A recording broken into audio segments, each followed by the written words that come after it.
In the heart of Cameroon cities, where stories of hope crashed with bitter reality of power, a 90-year-old leader's birthday celebration becomes a stage for a nation torn between loyalty and disillusionment.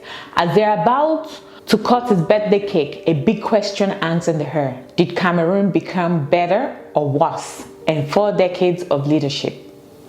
Here we are going to explore the journey of Paul Biya, Cameroon's long-standing leader, from a great beginning in 1984 to the complexities and criticism of his 90th birthday celebration.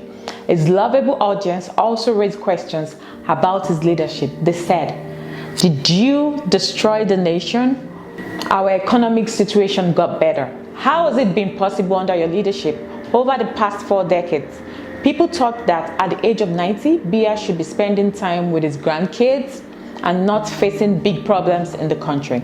According to Wala, we live in a violent, brutal dictatorship. These 40 years are a huge setback for Cameroon.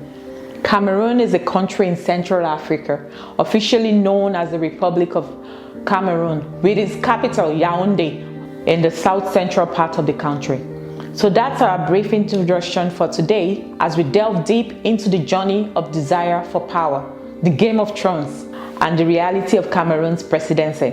So fasten your seatbelts, come with us, let us go into this together. Let's start from the very beginning, in the early life and leadership with Biya. Biya was born in 1933 in the forest, and in 1982, he became Cameroon's leader. Paul Biya, the president of Cameroon, has been a prominent figure in the country's political landscape since 1982. Paul Biya's journey from a very early age started to mark by a mixed achievement, challenges and controversies. He got his early education in Cameroon and France, where he involved in political science and law. He returned to the country after its independence in 1960 and eventually entered in politics, where he served for the government post throughout in the 1960s. In June 1975, Paul Biya became the Prime Minister of Cameroon under the President Amadou Ahidjo. His unexpected conversion to the presidency in November 1982 marked a turning point, leading to some frictions. Instead of facing challenges, Paul Biya made his position extraordinarily strong by becoming the head of Cameroon People's Democratic Movement. Paul Biya's government has been characterized by both appreciation and criticism. He was re-elected in 1984 and 1988. Over the years, Biya eventually made some changes in 1990s, subsequently with some challenges. Economically, Biya also faced some corruption challenges. Efforts were made to address these issues. It took many steps, including establishment of an anti-corruption commission in the year 2006. Despite some successes, Biya ongoing Cameroon faces various crises, including terrorism. They also face some issues about English-speaking minorities, and also a huge loss of some parts, which meant independence from some regions in Amazonia. Biya often says good things about his time in charge and talks about his plan for 2035, make things better. But some people like Wala have doubts. They don't think the elections are fair, and there are big problems in the English-speaking part of the country. Wala, full name is Edith Kabang Wala. She is Cameroonian, politician as well as an entrepreneur, and she's also a social activist. She went into politics in 2007 and now she is against Paul Biya's policies. She does not agree with him.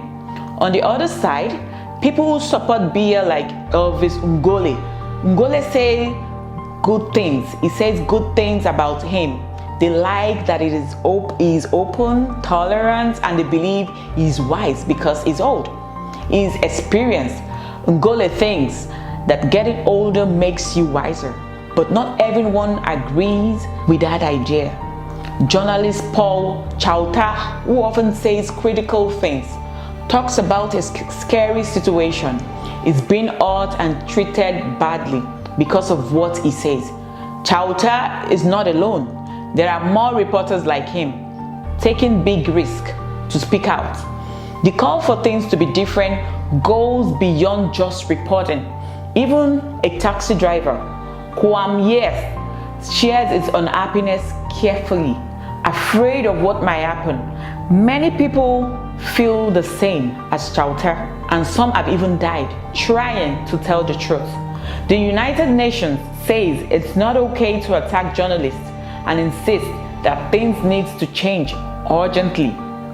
A nation divided on Biya's 90th birthday. As Biya's turned 90, Cameroon is at an historic turning point. In Cameroon, people have different thoughts about President Paul Biya. Some, like Awala, also disappointed from Biya's performance. She used to report and support Biya, but now she's not supporting because the country's progress has slowed down and there are many other problems. But some, like Philemon Yang, are happy about the leader, and many others, like teacher Henry Ibiezui, born in the mid-80s, are unhappy. He raised question that why has Biya been in charge for so long without much progress? These questions are viable questions that regular individuals ask on the street of Cameroon. The government says young people are enjoying it willingly, but some don't believe it. The country is divided and dividing on Biya's birthday. In simple words, Cameroon is facing many major problems like violence, political issues, and people having different opinions about President Biya as he turned 90. Many are unhappy with it, and so many are still in good terms with his leadership.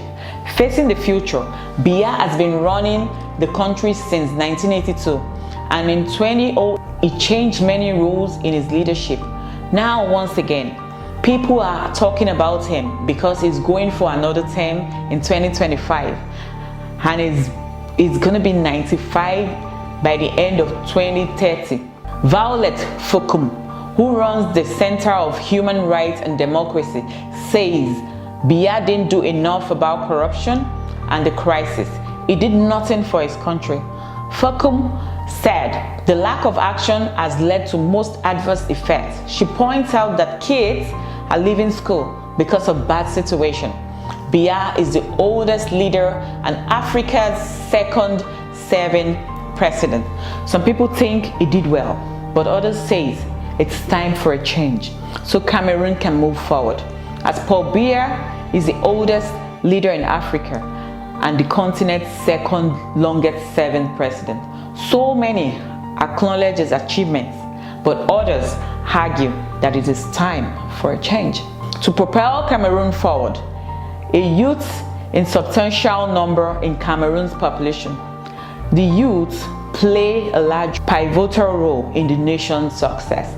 But the youth is also facing many problems like limited access to education, employment, healthcare, and basic nutrition and basic amenities. The theoretical and critical comparative analysis presented in the video shows the significant role of youth, which is helpful in transforming Cameroon into the emerging economy come 2035. But after all, there are some fundamental questions. Who should dream of tomorrow? Who should dream of tomorrow? Is it the youth? Or if the future belongs to the youth, truly, how much space do they occupy in shaping the destiny of Cameroon? Many populists are confused by Paul Biya's policies as Cameroon is looking forward into the future of a developed country. But no one knows what will happen until 2035. Cameroon is facing a big confusion about its future under President Paul Biya, who has been in charge since 1982. Some, like Violet Fokum from the Center of Human Rights and Democracy, says Biya hasn't done enough for corruption and the country's problems. In wrapping things up, the future of Cameroon, depending on the big decision Paul Biya has been in charge for a really long time. So that's why people are taking serious decisions for him, whether he's done a good job or if it's time for a new dispensation. Some say he hasn't tackled issues like corruption, kids' education, economic growth, crisis wellness. That's why they are unhappy. Now, considering there are a lot of young and talented people in Cameroon, they are like the country's next big hope. It's very important to rethink how the plan to make things work. They have to give them more chances to make a difference, to contribute to where the country is headed. It's like making sure they have real shots at shaping Cameroon's future. They are the backbone of Cameroon. By the way, the idea of including the youth in making decisions is very powerful.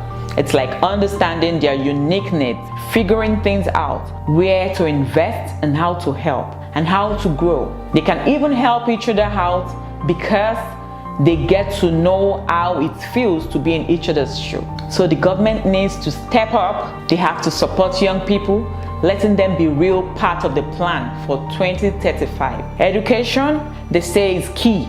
It's very important in this situation. Types of progress, but their major part of population is illiterate. It's not only about books and exams, it's about teaching young talent to make good citizens, giving them the skills for job, helping them fit into the community. The main idea is to focus on building their strengths, and in the end, we can say the experience of older leaders and fresh energy of the youth is the key for Cameroon's growth. The government must have to help youth, providing them with education, equipping them with education, letting them play a big role in the country's plan. The choices made now will shape how things is going to be in the coming years for Cameroon. It's the people. That is for today. We are ending our journey here, and we'll catch you next time. So give us your feedback in the comment section, and do not forget to like and subscribe. Until we see you again next time.